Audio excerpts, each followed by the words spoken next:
আপনারা দেখছেন পজিটিভ বার্তা platform. Think positive, be positive. নমস্কার, পজিটিভ বার্তার পর্দায় আপনাদের আবারও অনেক অনেক স্বাগত। আমরা চলে এসেছি পজিটিভ বার্তার লাইভ অনুষ্ঠান নিয়ে। আপনারা সঙ্গে থাকুন, পাশে থাকুন এবং চোখ রাখুন পজিটিভ বার্তার Facebook live, Tripura knowledge city এবং পজিটিভ বার্তার ইউটিউব চ্যানেলে। আজকে আমাদের মধ্যে উপস্থিত আছেন একজন বিশেষ নৃত্যশিল্পী দেবপ্রিয়া দেব ম্যাডাম। তো ওনার সাথে আজকে আমরা নাচের সম্বন্ধে অনেক কিছু কথা বলে নেব এবং আলোচনা করে নেব, এবং নাচের যে ভঙ্গিমাগুলি আমরা বিভিন্ন এক্সপ্রেশন নিজেদের মধ্যে প্রকাশ করি, নাচের মাধ্যমে মনের ভাব প্রকাশ করি, সেই সব কিছুই আমরা জেনে নেব আজকে উপস্থিত আমাদের ম্যাডামের কাছ থেকে। তো চলুন ম্যাডামের সঙ্গে আজকে পরিচয় করে নিই। নমস্কার ম্যাডাম। নমস্কার।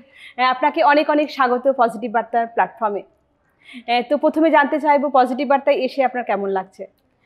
পজিটিভ বার্তায় আমি এইবার প্রথমবার এলাম, কিন্তু আমার ঢোকার পর থেকেই আমার একটা পজিটিভই এনভায়রনমেন্ট মানে মনে হচ্ছে। সেটার মানে ওভারঅল যেটা আমি দেখছি বা ভাইব হচ্ছে, আমার মনে হচ্ছে মানে এখানে যারাই বসেন বা এই সিটটায় যারাই বসে বা এখানে যারাই কাজ করে সবারই একটা পজিটিভ মাইন্ড নিয়ে সবাই কাজ করে।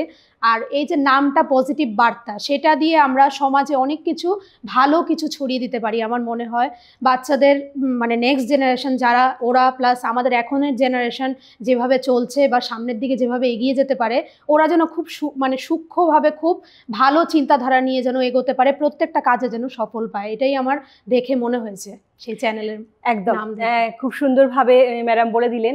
একদমই তাই, উদ্দেশ্য এবং লক্ষ্য আমাদের সেটাই, যে আগামী আমাদের যে প্রজন্ম তাদের মধ্যে ইতিবাচক ভাবনা যাতে গড়ে উঠতে পারে, সেই উদ্দেশ্যে আমাদের এই পজিটিভ বার্তা প্ল্যাটফর্ম। এবং এখানে এই প্ল্যাটফর্মের মধ্য দিয়ে বিভিন্ন রকম গুণী মানুষ এবং যারা এই সাংস্কৃতিক জগতের সঙ্গে যুক্ত আছেন তাদের মধ্য দিয়ে বাচ্চাদের মনে যেন কিছু সৃজনশীলতা আনতে পারা যায়, সেটাই হচ্ছে আমাদের লক্ষ্য এবং উদ্দেশ্য। তো ম্যাডামের কাছে প্রথমেই জানতে চাইবো যে এই যে নৃত্যের জগতে আসা, কিভাবে আসা, সেটা একটু জেনে নেবো আপনার কাছ থেকে। নৃত্য জগৎটা সেটার জার্নিটা ছোটোবেলা থেকেই শুরু। যখন আমার বয়স 2.5 বছর, তখন আমি আমার নৃত্যগুরু শ্রী কুশল দেব, ওনার কাছে আমি ভর্তি হই। নাচের প্রতি যে ছোটোবেলা থেকে আমার একটা আলাদাই একটা ভালোবাসা ছিল। পড়াশোনা বা যাই লাইফ আছে আমাদের, তার পাশাপাশি মানে নাচটাকে আমি তখন থেকেই ভাবতাম। যখন থেকে আস্তে আস্তে বড় হয়ে উঠতে শুরু করলাম, স্যারকে দেখতাম, মানে প্রতিটা জিনিস খুব ভালোভাবে আহরণ করার চেষ্টা করতাম স্যার থেকে, মানে 100% যতটুকু আমি পারি। তারপর যখন আস্তে আস্তে বড় হলাম, খুব স্ট্রাগলিংয়ের মধ্যে দিয়েই আমি নাচটাকে চালিয়ে গেলাম। মানে সব দিক দিয়েই বলতে গেলে, পারিবারিক দিক দিয়ে বা ফিনান্সিয়াল দিক দিয়ে, সব দিকেই মানে আমি ভেঙে পড়িনি কোনো কিছুতে। আমার সঙ্গে আমার মা আমাকে অনেক সাপোর্ট করেছে, অনেকভাবে ইন্সপায়ার করেছে। আমার মার মানে অবদানেই আমি আজকে এই জায়গায় দাঁড়িয়ে। তো ছোটোবেলা থেকেই নাচটাকে ভীষণভাবে ভালোবাসতাম, আর মানে চাইতাম সবসময় খুব ডেডিকেটেডলি নাচটা নিয়ে যাতে আমি এগিয়ে যেতে পারি। যখন আস্তে আস্তে বড় হয়ে উঠতে থাকলাম, পড়াশোনার পাশাপাশি মানে যতই চাপ হোক যাই থাকুক, কিন্তু পড়াশোনার পাশাপাশি আমি চাইতাম যে একটা ক্রিয়েটিভ জিনিস, যেটা নাচ, আমার শুধু নাচ, যেটাই ক্রিয়েটিভ জিনিস একটা, ওটা নিয়েও যাতে আমি জীবনে অনেকটা দূর এগিয়ে যেতে পারি, সেটা নিয়েও আমি সবসময় চিন্তা করতাম। এই চিন্তা করতে করতেই আজকে স্যারের আশীর্বাদ, আমার মায়ের আশীর্বাদ এবং যারাই আমাকে ভালোবাসে সবার আশীর্বাদে আজকে আমি এই জায়গায় দাঁড়িয়ে। অনেক কষ্ট হয়েছে এই জায়গায়ও আসতে আমার, কিন্তু আমি চাই আরও কষ্ট হোক, আরও পরিশ্রম হোক, কিন্তু আমি একটা ডেস্টিনেশন আমি পৌঁছাতে চাই। আরও আমি নাচটা নিয়ে অনেক কিছু করতে চাই আরও। অনেক ধন্যবাদ ম্যাডাম আপনাকে, সত্যি খুব সুন্দর আপনার জার্নিটা বললেন। এবং আমাদের প্রত্যেকেরই প্রথম গুরু মাই হয়, এবং মাই আমাদের সেই হাত ধরে পথ চলা শেখায়, এবং সেই লক্ষ্যে পৌঁছানো পর্যন্ত মা কিন্তু সঙ্গেই থাকে। অনেক ধন্যবাদ, খুব ভালো লাগলো শুনে। তো এরপরে আবারও জানতে চাইবো যে নৃত্য আপনাকে মানসিক ও শারীরিকভাবে কিভাবে সাহায্য করেছে, সেটা যদি একটু ছোট করে আমাদেরকে বলেন। এই প্রশ্নটা খুবই আমার কাছে খুব প্রাণবন্ত একটা প্রশ্ন, যেটার জন্যই আজকে আমি এখানে এখন অবধি এত প্রতিকূলতা, এত কিছু সব বাইন্ডিংস ভেঙে আমি এখন অবধি এখানে টিকে আছি এবং টিকে থাকবো আমার মনে হয়। কারণটা হচ্ছে যে শারীরিক দিকে নৃত্য, তো আমরা জানি যে নৃত্য একটা ব্যায়াম, একটা এক্সারসাইজ, যেটা আমাদের ফুল বডিকে অ্যাক্টিভ করে। যতই আমরা খেলাধুলা করি বা পড়াশোনার দিকে থাকি, অনেক মা বাবারা মনে করেন শুধু পড়াশোনা করলেই মনে হয় অনেক দূর এগিয়ে যাওয়া যায় বা ভবিষ্যতে অনেক কিছু করা যায়, অনেক উন্নতি করা যায় জীবনে। কিন্তু না, আমার মনে হয় যে এক্সট্রা কারিকুলার অ্যাক্টিভিটিস, যেরকম আমাদের শরীরের চর্চাটা, যেটা ডান্স বলি, যোগা বলি বা যাই হোক, ক্রিকেট খেলা যাই হোক, এটসেট্রা, যা মানে আমাদের খেলার মাধ্যমে বা ডান্সের মাধ্যমে যাই করি আমরা, এগুলো আমাদের শারীরিক দিক থেকে আমাদের অনেকভাবে আমাদের রোগ প্রতিরোধক ক্ষমতাও বাড়ায়, তার পাশাপাশি আমাদের মাইন্ডটাকেও অ্যাক্টিভ করে, শরীরটাকেও বিভিন্নভাবে অ্যাক্টিভ করে। আর মানসিক দিকে আমি যদি বলি আমার নিজের এক্সপিরিয়েন্স, মানসিক দিকে আমি শারীরিক অসুস্থতা আসবে, সেটা স্বাভাবিক। শরীর আছে যখন, শারীরিক অসুস্থতা আজকে আছে, কালকে নিয়ে এভাবেই চলবে সারা জীবন। কিন্তু আমার মনে হয় যে নাচটা আমার কাছে ওষুধ একটা, মানে আমি ডক্টরের কাছে যাই, ডক্টর মেডিসিন দেয়, মেডিসিনটা খেয়ে আমি কিছুদিন পর কিওর হই, কিন্তু আমি যতদিন না নাচবো, যতটা দিন আমি মেডিসিন খেয়ে বিছানায় ছিলাম, যতদিন আমি আবার নাচের জগতে না ফিরে যাই, আমার মনে হয় আমার মানে মনের সেই প্রাণটাই আমার কাছে ফিরে আসে না। মানে নাচটা আমার কাছে এরকম হয়ে গেছে যে মানসিক সুস্থতা বলুন বা শারীরিক সুস্থতা বলুন, সেটা আমাকে একদম ন্যাচারাল মেডিসিনের মতো কাজ করছে। মানে যখনই আমি অসুস্থতা নিয়েও নাচছি, আমার মানসিক কন্ডিশন সেকেন্ডলি চেঞ্জ হয়ে যাচ্ছে, মানে সেকেন্ডে চেঞ্জ হয়ে যাচ্ছে, একদম সুস্থ থাকছে এবং সবসময় একটা পজিটিভ মাইন্ড সবসময় আমার কাজ করছে। তাই আমি বলতে চাই নেক্সট প্রজন্মকেও, এবং এখনও যারা এসব ভাবছেন যে বাচ্চাদের নিয়ে যে শুধু পড়াশোনা করলেই হবে, বা যারা শখে করছেন, নাচ করেন, গান করেন, শখে বেশি দূর এগোনো যায় না, শখে এগোনো যায় না। সবচেয়ে প্রথম আমাদের ডেডিকেশন থাকতে হবে, জিনিসটার প্রতি ভালোবাসা থাকতে হবে। ভালোবাসা থাকলে যতই প্রতিকূলতা আসুক আমরা এগিয়ে যাবই যাব, যেভাবেই হোক। এবং মানসিক সুস্থতাও কাজ করবে সেই জায়গায়, শারীরিক সুস্থতাও কাজ করবে সেই জায়গায়। একদম ঠিক কথা। যে নাচ আমাদের শুধু আমাদের বিনোদন নয়, নাচ আমরা যদি আমরা করি নিয়ম করে, সেখানে আমাদের শরীরের একটা এক্সারসাইজ বলুন, সেটা কিন্তু হয়ে যায় এবং অনেক রোগ থেকে আমরা কিন্তু নাচের মাধ্যমে আমরা কিন্তু সেগুলো রিমুভ করতে পারি। তো সত্যি খুব সুন্দর এটা বললেন একটা, যে নাচ আমাদের শুধু একটা মানে কি বলবো, আমরা ইচ্ছা করে না, মানে নর্মালি করবো না, আমরা ভালোবেসে করবো সেখানে। একদম খুব সুন্দর। তো ম্যাডাম আমরা জানি আপনার একটা স্কুল আছে নাচের, তো সেই স্কুলটা কোথায় এবং নাম কি? আমার স্কুলটার নাম হচ্ছে ঝঙ্কার ডান্স একাডেমি। স্কুলটা অবস্থিত ভাটি অভিনগর, আসাম রাইফেল স্কুলের কাছে। ধন্যবাদ ম্যাডাম। তো এরপরে ম্যাডামের কাছ থেকে আবারও জেনে নেব যে কোন ধরনের নৃত্য মোটামুটি আপনি শেখান স্টুডেন্টদেরকে। আমার বেসিক ফর্ম ডান্সের হচ্ছে কত্থক, কত্থকের সাথে কত্থক রবীন্দ্র মেইন, আর সাথে থিম বেসড যত ডান্স আছে, যেরকম ফোক, কন্টেম্পোরারি অনেক সময় করাই, ওয়েস্টার্ন, তারপর বিভিন্ন পাহাড়িয়া ডান্স, তারপর সাঁওতালি ডান্স, এইসবও আমি করিয়ে থাকি। তো বাচ্চাদেরকে যেটা আমি মেইন ফোকাস করি সেটা কত্থকেই ফোকাস করি, সঙ্গে রবীন্দ্রও শেখাই, নজরুল তো আছেই, কিন্তু মেন তারপর থিম ডান্স যে বেসগুলো আছে, যেরকম আমাদের ফ্রিডম ফাইটারদের নামে কিছু আছে, দেন আমাদের কিছু প্লেয়িং ফিল্ডে যদি চলে যাই, আমি মনে করুন কোনো স্কুলের অ্যানুয়াল স্পোর্টস, সেরকম প্লেয়িং ফিল্ডে চলে গেলাম, সেটাও একটা থিম বেস ডান্স হয়ে গেল।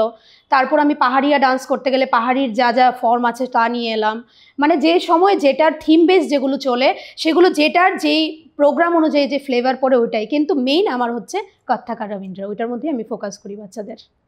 হ্যাঁ একদম। তো এই যে কত্থক রবীন্দ্র বললেন, যে তো আমরা যে বিভিন্ন ধরনের এই যে নাচের কথাগুলি বললেন, বিভিন্ন জায়গায় করেন এবং বিভিন্ন জায়গায় যে এক্সপ্রেশনগুলো দিতে লাগে, নাচের যে ভঙ্গিমাগুলি, সেগুলো কি কোনখানে কিভাবে ভঙ্গি করতে লাগে, সেগুলি যদি একটু আমাদের নাচের ভঙ্গির মাধ্যমে দেখিয়ে দেন একটু। আচ্ছা, আমাদের নাচে তো মেনলি আমরা কি হয়, নাচে আমরা যেটা আমরা মুখে বলতে পারি না, যেটা মুখে বলে বোঝাতে পারি না কাউকে, সেটা আমরা এক্সপ্রেস করি আমাদের নাচের ভঙ্গিমার মাধ্যমে কিছু।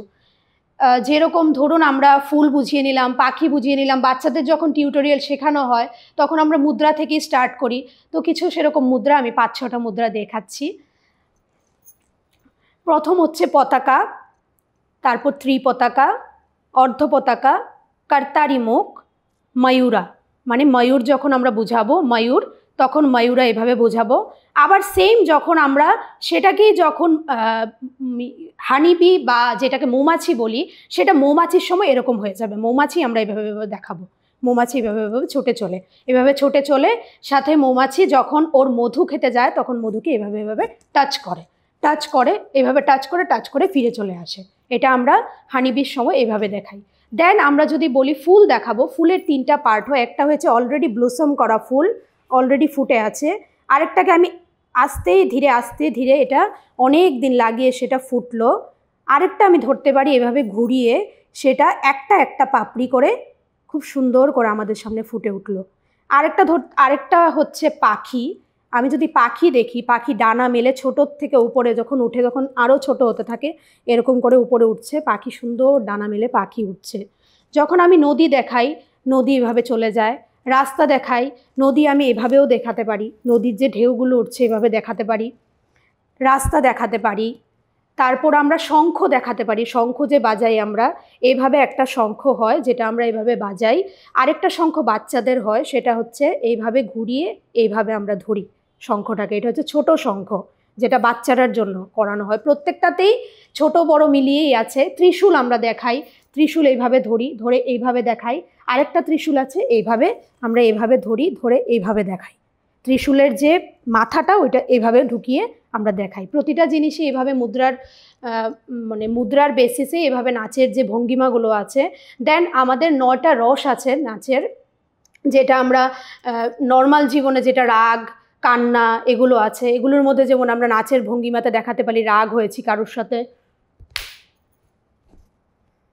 রাগ হলাম, তারপরে আমরা খুশি হলাম কারোর প্রতি বা লজ্জা বোধ করলাম কারোর প্রতি,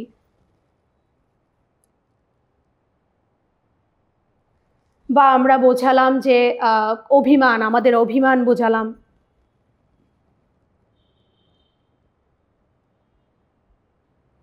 কারোর প্রতি কাকুতি মিনতি করছি, আমাকে এটা দাও, আমাকে এটা দাও।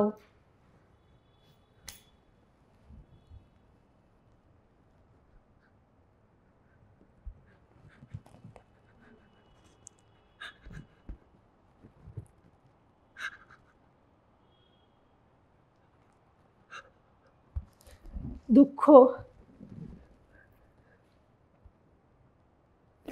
ভাবনা,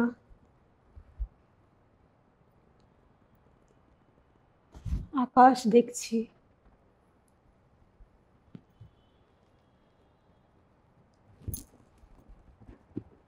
ফুল টুকাচ্ছি,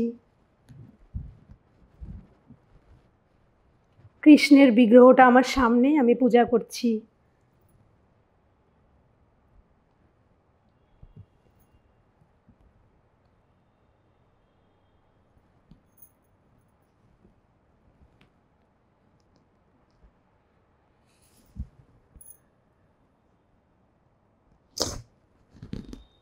নমস্কার। বাহ, সত্যি খুব সুন্দর এবং অপূর্ব। আমরা যেগুলি আমরা মুখে প্রকাশ না করে আমাদের বিভিন্ন অঙ্গভঙ্গির মধ্যে দিয়ে আমরা সেগুলোকে প্রকাশ করতে পারি নাচের মধ্যে দিয়ে, সেইগুলোই আমরা দেখে নিলাম। যেটা 9টা আমাদের পার্ট আছে নাচে, সেই 9টা পার্টের মধ্যে আমরা সবটি দেখে নিতে পারলাম ম্যাডামের কাছ থেকে। সত্যি খুব সুন্দর, খুব অপূর্বভাবে ম্যাডাম ফুটিয়ে তুললেন আমাদের মধ্যে, সত্যি খুব ভালো লাগলো। তো এরপরে আবারও জানতে চাইবো ম্যাডামের কাছ থেকে যে বর্তমান প্রজন্মের মধ্যে নৃত্যের প্রতি আগ্রহ কেমন দেখছেন আপনি? বর্তমান প্রজন্মে আমি আমাদের সাথে যদি তুলনা করি, ওদের এখনের যারা জেনারেশন আছে ওরা অ্যাক্টিভ না তা বলবো না, ওরা অ্যাক্টিভ সব কিছুতেই, কিন্তু ওদের কিছু প্রভাব ওদের পারিবারিক দিক থেকে, যেরকম কিছু বাচ্চাদের মা বাবা আছে যারা একটু মানে অন্যরকম চিন্তাধারা, ওদের চিন্তাধারাটাকে আমি অসম্মান করব না, কিন্তু ওদের চিন্তাধারা হচ্ছে যে পড়াশোনা করে নাচ গান সেটা করা ব্যালেন্স হয়ে ওঠে না, টাফ হয়ে যায়। অনেকেই আমার কাছে বলে যে ম্যাডাম নাচ করে তারপর পড়াশোনা করাটা ভীষণ টাফ হয়ে যায়, কারণ নাচ করে ভীষণ টায়ার্ড হয়ে যায়। সেটা আমি ওদেরকে একটা জিনিস বলতে চাইবো যে ওরা অ্যাকচুয়ালি এটার পজিটিভ দিকটা দেখছে না, এটা ওদের নেগেটিভ দিকটা দেখছে। নাচটা করার পর বাচ্চাটার ভিতরে যে অ্যাক্টিভনেস, বাচ্চাটার ভিতরে যে ইনস্ট্যান্ট একটা পজিটিভ একটা এনার্জি গ্রো করছে, সেটা ওদের যে বাড়ি ঘরে গিয়ে যে সেই নেগেটিভ ভাইব্রেশনগুলি দিচ্ছে, নেগেটিভ কথাগুলি বলাতে ওইগুলো কিন্তু ধামাচাপা পড়ে যাচ্ছে। বাচ্চাটা অ্যাক্টিভ, বাচ্চাটাকে তুমি যা করাবে, বলে না যে একটা বিচি লাগালে বিচিটার মধ্যে আমরা যদি ভালো করে টেক কেয়ার করি প্ল্যান্টটাকে, সেটা সুন্দর একটা প্ল্যান্ট সিডলিং হয়ে দাঁড়াবে, জার্মিনেশন ভালোভাবে হবে। সেটার বাচ্চাটাও সেম, বাচ্চাটার মধ্যে আমি যাই দেব, আমি এখন নাচ শেখাতে গিয়ে সেটা দেখছি, খুব লক্ষ্য করছি যে বাচ্চাটাকে আমি যদি তার গোড়াটাকে আমি শক্ত করে দেই, সে একটা ভালো মানে মানুষ হয়ে, মানুষ বলো বা নাচের জগতে সাফল্য বলো, সফলতা বলো, সব কিছু বাচ্চাটা খুব ভালোভাবে গ্রহণ করবে। কিন্তু সেই জায়গায় ডিস্ট্রাক্ট করছে কিছু কিছু গার্জিয়ানের মেন্টালিটি। আবার কিছু কিছু গার্জিয়ান দেখছে যে আমার বাচ্চাটা ভালো দিকে এগোচ্ছে, আমার বাচ্চাটা ইমপ্রুভ করছে, নাচে হোক গানে হোক যেটাতেই হোক, আমি যেহেতু নাচের জগতে আছি নাচের কথাই বলছি, সেই গার্জিয়ানগুলোর চিন্তাধারা একটু অন্যরকম। ওরা ভাবছে যে পড়াশোনা করবে, পড়াশোনাটাও ঠিক থাকুক, সঙ্গে নাচ গানের যে প্রসিডিউরটা চলছে ওইটাও ঠিকঠাক, যাতে আমার বাচ্চাটা সব দিকে কোনো দিকে না হারায় এবং সব দিকে একটা মানে ব্যালেন্স করে একদম একটা সিটিজেন হিসেবে আমাদের সমাজে দাঁড়িয়ে থাকতে পারে। তো আমার মনে হয় যে নাচের যে বেনিফিটটা, এটা যারা বুঝছে, তারা যারা ফিল করছে মন থেকে, তারা ওদের বাচ্চাদের এইভাবে এগিয়ে নিয়ে যাচ্ছে। এবং আমি যতক্ষণ ক্লাস দেই ওদেরকে, ততক্ষণ আমি শুধু ক্লাসই দেই না, ওদেরকে এই যে চ্যানেলটাতে এলাম পজিটিভ বার্তা, ওদেরকে সেই পজিটিভ বার্তা দিয়ে আমি ওদেরকে এগিয়ে নিয়ে যাচ্ছি। আমি নাচের মাঝখানে, নাচের সেশনের মাঝখানেও ওদেরকে পজিটিভ কিছু কথা বলি যে তুমি আরেকটা কি হয় যে ওদের মা বাবারা দেখছি কিছু জনের যে তুলনা করতে থাকে, সবসময় কম্প্যারিজন করতে থাকে যে ম্যাডাম ও তো আপনার কাছে অনেক পরে শিখছে, কিন্তু ও এত ইমপ্রুভ করে নিল, আমার ছেলে মেয়ে কেন ইমপ্রুভ করছে না, সেরকমও কোশ্চেন আসে। তো তখন আমি বলি যে কোনো সময় কম্প্যারিজন করবেন না আপনারা, যে যার মতো, হাতের 5টা আঙ্গুল যেমন সমান নয়, সবার গ্রেপ করার ক্ষমতাও সমান নয়, সবার কোয়ালিটিও সমান নয়। কোয়ালিটি অ্যাকচুয়ালি ডিপেন্ড করে প্র্যাকটিসের উপরে, practice makes a man perfect. সেই জায়গায় কিছু কিছু গার্জিয়ান রেগুলার ক্লাসে আনছেন না, ইরেগুলারিটি করছেন, সেই কারণে বাচ্চাটা কিছুদিন মানে 2 মাস আগে যেরকম ছিল 2 মাস পরেও সেমটাই হয়ে যাচ্ছে, কিন্তু যেই বাচ্চাটা 10 দিন হয়েছে ভর্তি হয়েছে সে কিন্তু অনেকটা ইমপ্রুভড শুধু রেগুলার ক্লাস করতে করতে। তো আমি সেটাই বুঝাই যে বাচ্চাটাকে যতই সে কম পারুক, যাই পারুক, বাড়িতে নিয়ে অন্তত সেটা বলবেন না যে তুই পারিস না, সবসময় বলবেন যে তুইও পারবি, ওদের মতো পারবি, চেষ্টা করে যা। আমি সবসময় সব গার্জিয়ানদেরকে এই বার্তাটাই পৌঁছাই এবং আমি বাচ্চাদেরকে বীজ মন্ত্রের মতো সেটাই বলে যাই যে তুমি আজকে পারছো না, কালকে পারছো না, পরশু পারবেই, তুমি যেভাবেই হোক পারবে। তুমি শুধু ম্যাডামকে ফলো করো, রেগুলার ক্লাসে আসো, প্র্যাকটিস করো, দেখবে একদিন তুমি ওই শীর্ষচূড়ায় পৌঁছাবে। এটাই উচিত, কারণ বাচ্চা তারা তো নরম, তারা একটা ছোট্ট কাদা মাটির মতো হয়, তাদেরকে যেভাবে গড়া হয় তারা সেভাবেই তারা গড়বে। এবং সেই লক্ষ্যটা কিন্তু আমাদের বাবা মাকে ধরে এগিয়ে নিয়ে যাওয়া দরকার, এবং ঘর থেকে যেটা বাবা মাই করতে পারে একমাত্র। হ্যাঁ, টিচারের কাছে যাবে, অবশ্যই টিচারও সেই তার পজিটিভ দিক যেগুলো আছে সেগুলো ওর মধ্যে ঢুকিয়ে দেবে এবং সেইভাবে সে এগোতে পারবে। তবে হ্যাঁ, খুব ভালো কথা যে রেগুলারিটি যেটা মেনটেন করা, সেটা কিন্তু খুব একদমই দরকার, এবং তবেই না বাচ্চারা সুন্দরভাবে এগিয়ে যেতে পারবে সামনের দিকে। একদম তাই। ধন্যবাদ আবারও। তো এরপর আবারও আসবো একটি প্রশ্ন নিয়ে ম্যাডামের কাছে, যে নৃত্যকে পেশা হিসাবে নেওয়ার ক্ষেত্রে আপনি কি কোনো পরামর্শ দেবেন? নৃত্যকে পেশা হিসেবে গ্রহণ করার যে কথাটা, এটা অনেক জায়গায় অনেকভাবে আমার কাছেও আসে, অনেকে বলে আমাকে বা অনেকে জিজ্ঞেস করে, অনেকক্ষণ থেকে আমি শুনিও। আমার মনে হয়, আমার ব্যক্তিগত চিন্তাধারা যেটা, নৃত্যকে পেশা হিসেবে নেওয়াটা আমার মনে হয় এর থেকে প্রিশিয়াস জিনিস আর জীবনে কিছুই নেই। আমার নিজের ব্যক্তিগত এক্সপিরিয়েন্স, নিজের ব্যক্তিগত মেন্টালিটির থেকে বলছি, আমার মনে হয় এটা খুব সম্মানের জিনিস নৃত্যকে পেশা হিসেবে নেওয়াটা। যে জিনিসটাকে ভালোবেসে গ্রহণ করে সেটাকে যদি পেশা হিসেবে নিতে চায়, লাইফ টাইম ওইটার উপরেই কাজ করতে চায়, তাহলে আমার মনে হয় এর থেকে সম্মানের এবং এর থেকে শ্রেষ্ঠ আর কিছু হতে পারে না। অনেকের চিন্তাধারা থাকে যে আমি সাইড বাই সাইড ওটা করব, মেইন আমার একটা আছে ওইটা, সেটা চালাবো, এটার সাথে আমি সাইড বাই সাইড করব। যদি তার সেরকম মাইন্ডসেট থাকে যে একদম স্ট্রং দৃঢ় প্রতিজ্ঞতা, যেটাকে বলে প্রতিজ্ঞা, যে আমি চাকরির দিকটাও সামলালাম বা আমি নাচ গানের দিকটাও দৃঢ়ভাবে সামলালাম, কিন্তু বেশিরভাগ ক্ষেত্রে কি হয়, দুটো ব্যালেন্স করতে গিয়ে যেটাতে ডেডিকেশন কম ছিল সেটা কিন্তু আস্তে আস্তে পিছিয়ে পড়ে এক টাইমে গিয়ে। কিন্তু যদি আমার সেই জায়গায় একদম স্ট্রং ডিটারমাইন্ড থাকি আমি যে হ্যাঁ পেশা হিসেবে দুটোকেই আমি গ্রহণ করব, তাহলে আমি ঠিক গ্রহণ করতে পারবো, সেটাকে 100% আমি পারবো দিতে। সেটা আমার ইচ্ছার উপরে, আমার ডেডিকেশনের উপরে এবং আমার জানার প্রবণতা, আমার শেখানোর প্রবণতা কতটুকু, শেখার প্রবণতা কতটুকু, সেটার উপরে ডিপেন্ড করবে। আর দ্বিতীয় কথা হচ্ছে যে পেশা হিসেবে যদি আমি শুধু নাচকেই গ্রহণ করি, আমার মনে হয় এর থেকে শ্রেষ্ঠ আর কিছু নেই। কারণ আমরা যাই লাইফ ডিল করছি, মানে শিল্প জগৎ থেকে বেরিয়ে যাই লাইফ ডিল করছি, সেই লাইফটা আমরা শুধু মানে মনে হচ্ছে যে পয়সার জন্যই শুধু ডিল করছি, শুধু পয়সা আসবে, আমার পয়সার উপরে আমার লাইভলিহুড চলবে, আমার জীবিকা নির্বাহ চলবে, আমার একটা ফ্যামিলিকে একটা ভালো লাইফ দিতে পারবো, সেটার চিন্তা করে আমরা মনে হয় পয়সার উপরে দাঁড়িয়ে আমরা চাকরি বাকরি যাই করছি। কিন্তু নাচ গান এমন একটা জিনিস, সেটা সবার লাইফে থাকে না। সেটা কতটা প্রিসিয়াস জিনিস, যার লাইফে থাকলেও হয় না, যে এটাকে চালিয়ে নিয়ে সেটাকে চর্চা করতে করতে এগিয়ে যায়, অনেক দূর অবধি এগিয়ে যায়, সে বুঝে এটার মাহাত্ম্যটা কতটুকু এটা মানসিক এবং শারীরিক দিক দিয়ে, সেটা পেশাগত হোক বা সেটা অন্য কিছু সাইডে হোক, যদি সে সেরকমভাবে সেটাকে গ্রহণ করতে পারে তার জন্য এটা খুব মানে উল্লেখযোগ্য হয়ে উঠবে, খুব ভালো হয়ে উঠবে। একদম খুব ভালো একটা আনসার পেয়ে গেলাম ম্যাডামের কাছ থেকে। এরপরে জানতে চাইবো যে নৃত্যের মাধ্যমে সমাজে কি বার্তা দিতে চান আপনি?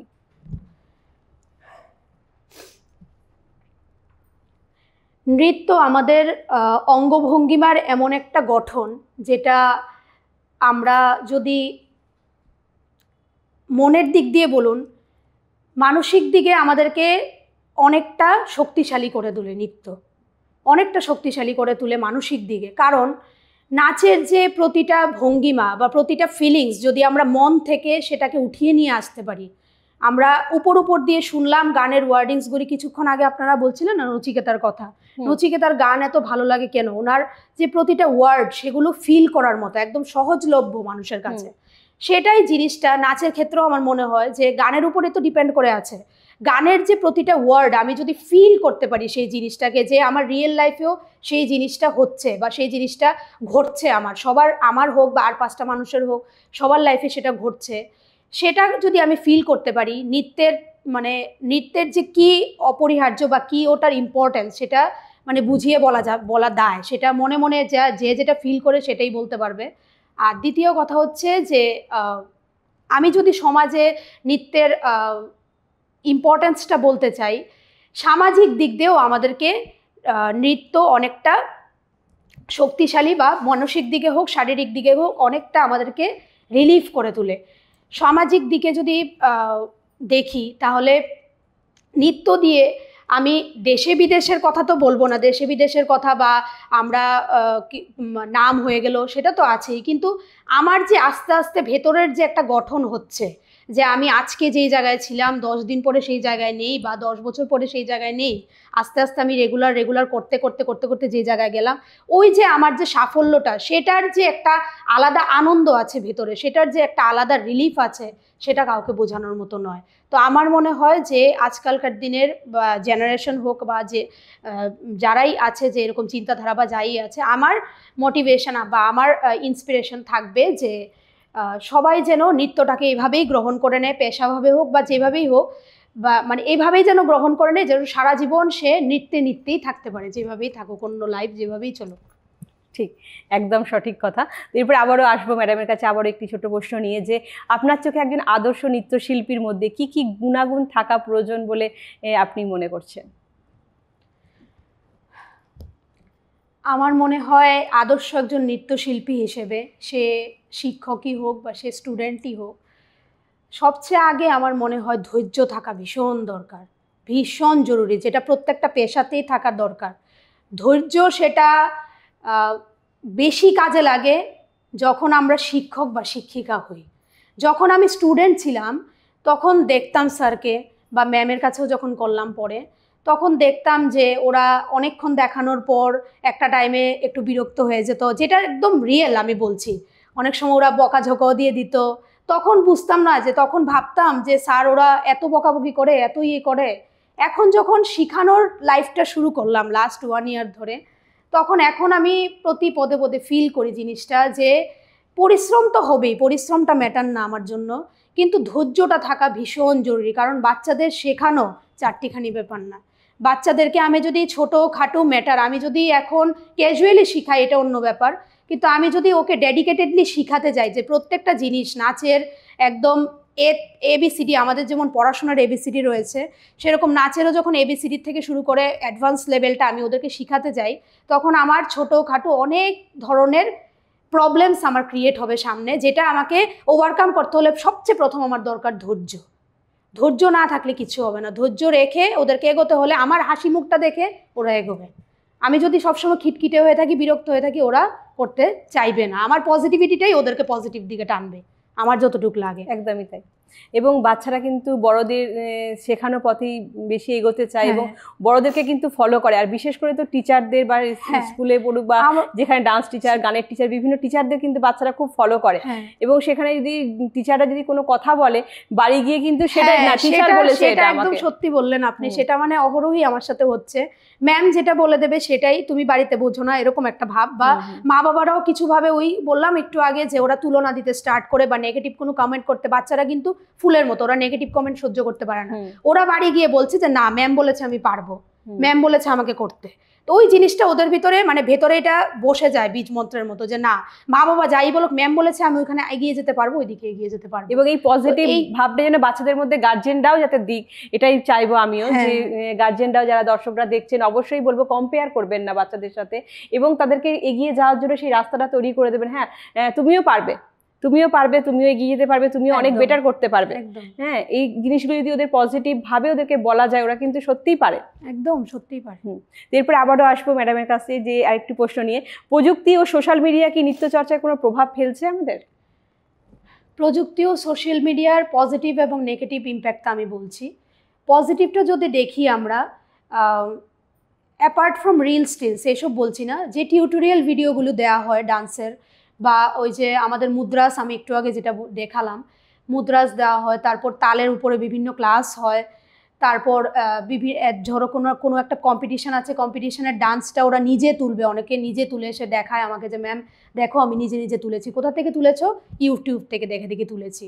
তো ওই জিনিসগুলো আমাকে খুব প্রভাবিত করে, যে ওদের ভেতরে সেই জিনিসটা তো ভেতরে আস্তে আস্তে গ্রো করছে, যে না, আমি মোবাইলটা নিচ্ছি, আমি সোশ্যাল মিডিয়া আমার মা চালাচ্ছে, আমাকে রিলস দেখতে দিচ্ছে, কিন্তু অনেক বাচ্চা আছে না, ওই প্রবণতাটা থাকে। অনেক বাচ্চা আমি দেখেছি যে না, আমার যেহেতু এখন কম্পিটিশনটা এখন প্রিপেয়ার করতে হবে, আমি এটা না দেখে, মা রিলস চালিয়ে দিয়ে গেছে, আমি এটা না দেখে আমি ওই ইউটিউবে যে টিউটোরিয়াল ভিডিওটা আছে ওইটা দেখে আমি বরং দুটো স্টেপ হলেও তুলতে চেষ্টা করব, বাকিটা ম্যাম আমাকে রেকটিফাই করবে, দুটো স্টেপ হলো। সেটা সোশ্যাল মিডিয়ার খুব পজিটিভ একটা ইম্প্যাক্ট বাচ্চাদের মধ্যে, আমার বাচ্চাদের মধ্যে আমি প্রায়ই দেখছি এটা। ঠিক।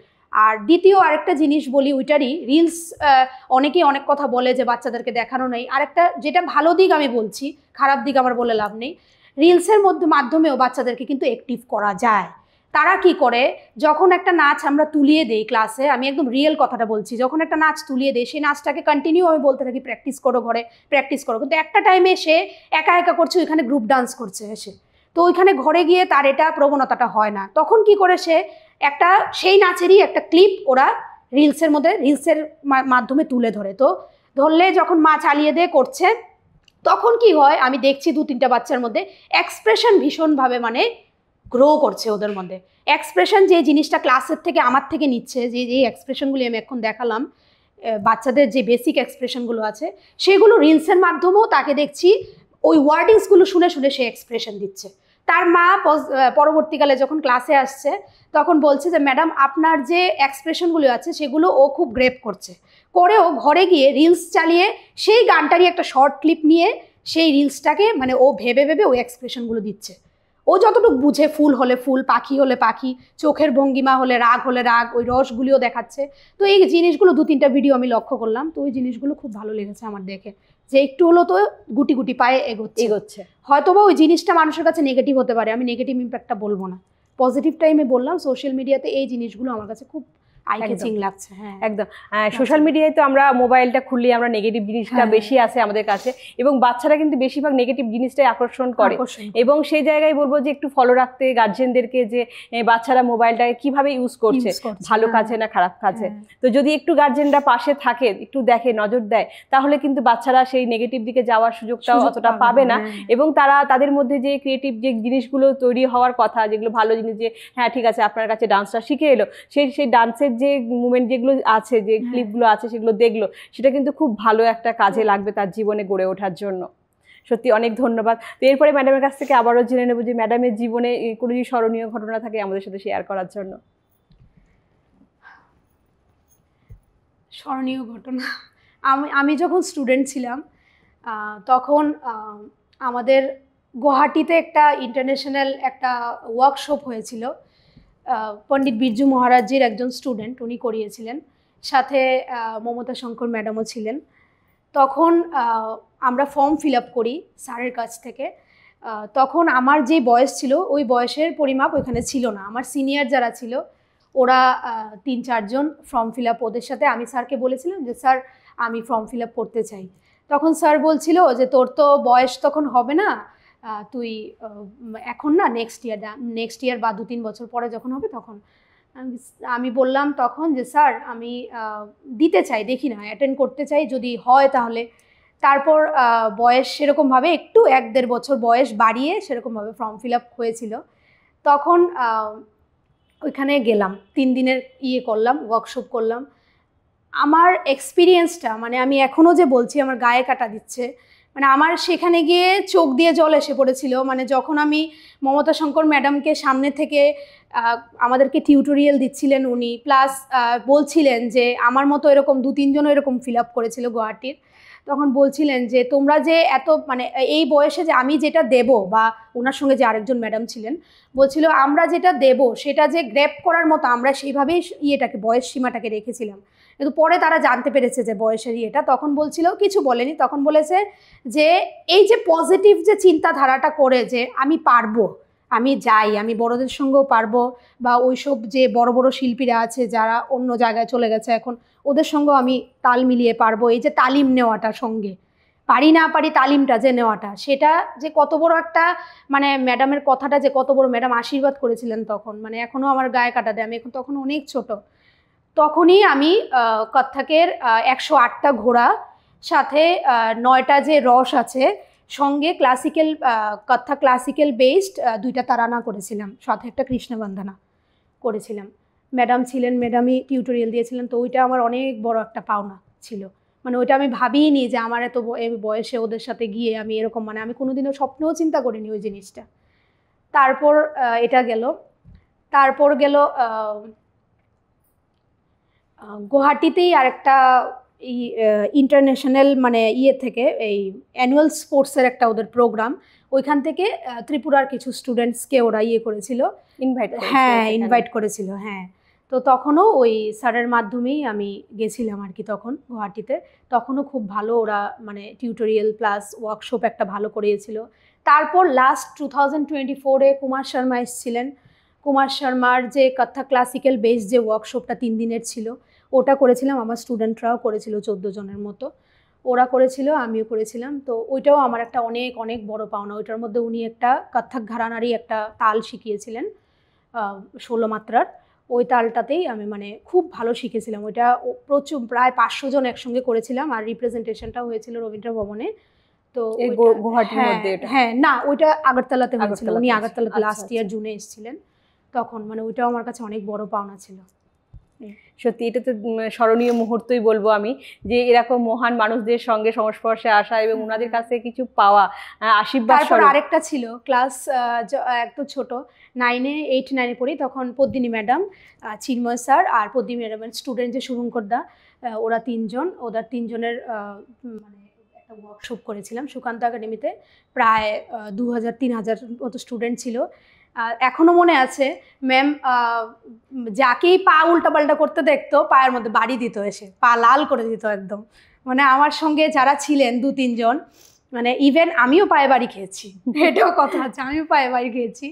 তো একটু ভুল করলেই মানে ম্যাডামের মানে জিনিসটা যে মেনটেন করা পুরোটা ক্লাস এভাবে এত সুন্দর ছিল। মানে আমি এত ছোট ছিলাম, আমার এখনও মনে হয় লাস্টে যে দাঁড়াতো, একদম লাস্ট এরকম গ্যালারির মতো ছিল, গ্যালারিতে যারা দাঁড়াতো বা একটু নিচেও যারা দাঁড়াতো, ম্যাম প্রথম থেকে দেখতো কার পা ভুল হচ্ছে। ম্যাম চেহারা দেখে বুঝতো যে পাগুলো ভুল হচ্ছে, পাগুলো 1 2 3 4-এ ভুল হচ্ছে। যেই তালি হোক, আমাদের তো বেস হচ্ছে 1 2 3 4, 1 2 3 4-এ ভুল হচ্ছে, তখনই ম্যাম গিয়ে ওইখানে ধরতো। মানে ওই জিনিসটা খুব আমাকে আই ক্যাচিং করেছে। ওইখানে অনেক কিছু শিখেছি আমি ওইখান থেকে, ওই ওয়ার্কশপটার থেকে ম্যামের। এখনও যেই কারণে মানে ম্যামের বাড়িতে গেলেও আমার খুব মানে ম্যামকে মনে টনে করাই, মানে ম্যাম খুব আদর করেন আমাকে। এবং গুরুর হাতে এই যে বললেন পায়ে বাড়ি খাওয়া, যে এই গুরুর হাতে কিন্তু খাওয়াটা কিন্তু একটা আশীর্বাদ। এটা কিন্তু মানে কোনো রকম এই জিনিসগুলোর জন্যই মানুষ এগোতে পারে, না হলে মানুষ এগোতে পারে না। এই জিনিসগুলো খুব দরকারি আমাদের লাইফে। একদম খুব ভালো লাগলো ম্যামের কাছ থেকে শুনে, যে এত সুন্দর মুহূর্তগুলো উনি ফেস করেছেন ম্যাডামদের সঙ্গে, এরকম মহান যিনারা মানুষ আছেন ওনাদের সঙ্গে ফেস করেছেন, এবং সত্যি গল্পটা খুবই আমাদের কাছে স্মরণীয় হয়ে থাকলো।